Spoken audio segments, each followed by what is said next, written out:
Top story of the ASEAN summit and engagement with India. Joining us is Ambassador Gurjeet Singh, former senior diplomat. You have served as Ambassador of India to ASEAN and the African Union, besides Germany, Indonesia, and mentioned Germany as well. And welcome, Ambassador Singh. As a cornerstone of India's Act East policy, what is the importance of ASEAN for the country, and what does this partnership signify in current geopolitics?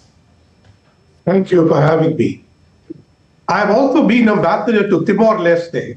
So today I must say I'm very happy that Timor-Leste has finally joined ASEAN. The first time a country has joined ASEAN in this century, because Cambodia joined in 1999.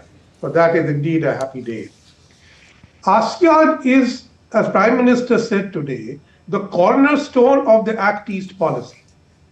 And in our Indo-Pacific policy, the relationship that the Indo-Pacific Oceans Initiative has with the ASEAN outlook on the Indo-Pacific is another corner of that same axis on which India collaborates. And the third axis is now the new action plan between India and ASEAN 2026-2030. So in this whole process, India establishes a cross community. You know, ASEAN has three communities: political security, socio-cultural, economic, and then the connectivity aspect, which is part of their vision 2045 now. So India is the one partner which is associated in all and is seen benignly. So India has moved from the economic partnership to a fulsome partnership. I think there was an important thing that Prime Minister Modi said today in conclusion. He said, this is our century, India and ASEAN century. Interesting. He did not say this is an Asian century, because often the Chinese interpret that as being the Chinese century. Right. So PM was very clear today. It is the century of India and ASEAN. And he also said in these troubled times, the comprehensive security partnership, the comprehensive strategic partnership between India and ASEAN gives a balance to the region. Now you see, this is the picture in which India and ASEAN engage. Right. Ambassador Singh, also looking forward, 2026 is presented as ASEAN Year of Maritime Cooperation. What will be the priorities for the two sides in this domain? Thank you.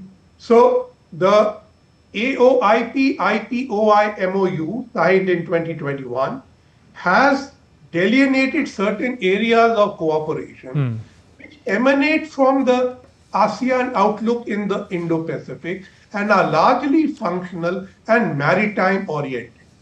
India and ASEAN already have a joint statement on maritime security since 2023. We have now converted that into maritime cooperation, and Prime Minister mentioned the blue economy and other matters which we will bring to the fore. And in this 2026 year of India-ASEAN maritime cooperation. Now, this is again drawing a line which is separate from what China does in this region. Right. China tries to dominate the South China Sea and all ASEAN littoral countries, which is so different from what Prime Minister said today. And there was certainly no doubt when the President of Philippines recognized this difference on how India is basically supporting ASEAN through legal instruments on the South China Sea.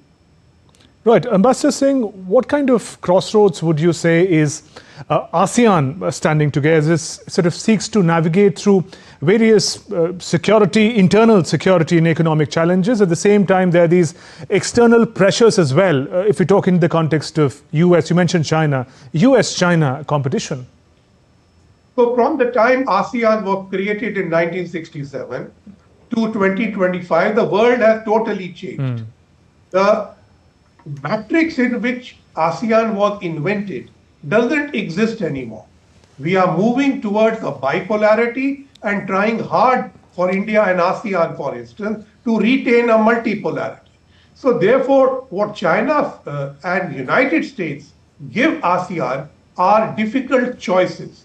What India provides is a multipolar solution for ASEAN to be a part of a world where, using the global south and our comprehensive strategic partnership, we set the agenda rather than only react to what the United States or China do. Of course, this is easier said than done because there is a great amount of economic dependence on China, which is slowly becoming strategic. And the Americans are not really challenging China in the region while demanding support from ASEAN on a variety of areas which are mainly transactional. So ASEAN finds itself in a strategic hard place where its autonomy can only be burnished by having a greater global south approach, for which a relationship with India, I think, is extremely important. And so what would you recognize as some of the key internal challenges for the grouping? There's, of course, the developments in Myanmar. There's a peace deal that has been extended vis-a-vis Cambodia and Thailand conflict in the presence of President Trump. But is the grouping able to address these challenges by itself? No. But then which regional grouping is able to do that? The African Union unable to do. The Europeans can't solve the Ukraine crisis. So the ASEAN was far more determined to resolve the Myanmar crisis, and they have not been able to do so. Every chairman of ASEAN has tried a different tack, moving away from the 5-point consensus of 5 years ago. But at the same time, the recent Thailand-Cambodia problem, again, they could not resolve between themselves. And now President Trump has taken the credit for it. There are enough mechanisms within ASEAN to resolve these issues.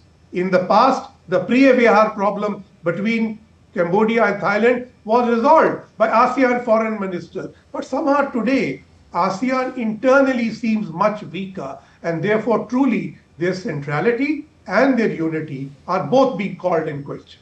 And before we close, Ambassador Singh, Prime Minister Modi, in his opening address, spoke about how India and ASEAN represent about 1/4 of the humanity.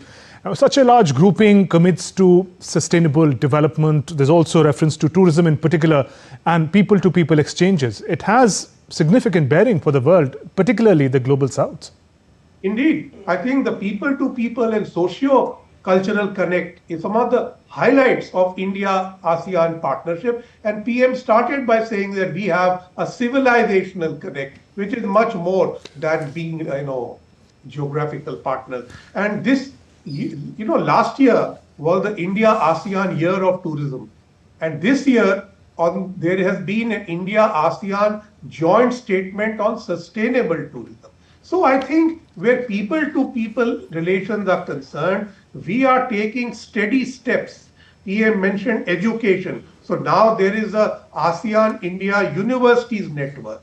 PM mentioned youth. There is, I think earlier this year, we had the ASEAN-India Youth Summit. So I think there are many things happening under the radar between India and ASEAN to help build ASEAN communities. And I think there is the realization in ASEAN that India is a steadfast global south partner, different from other partners.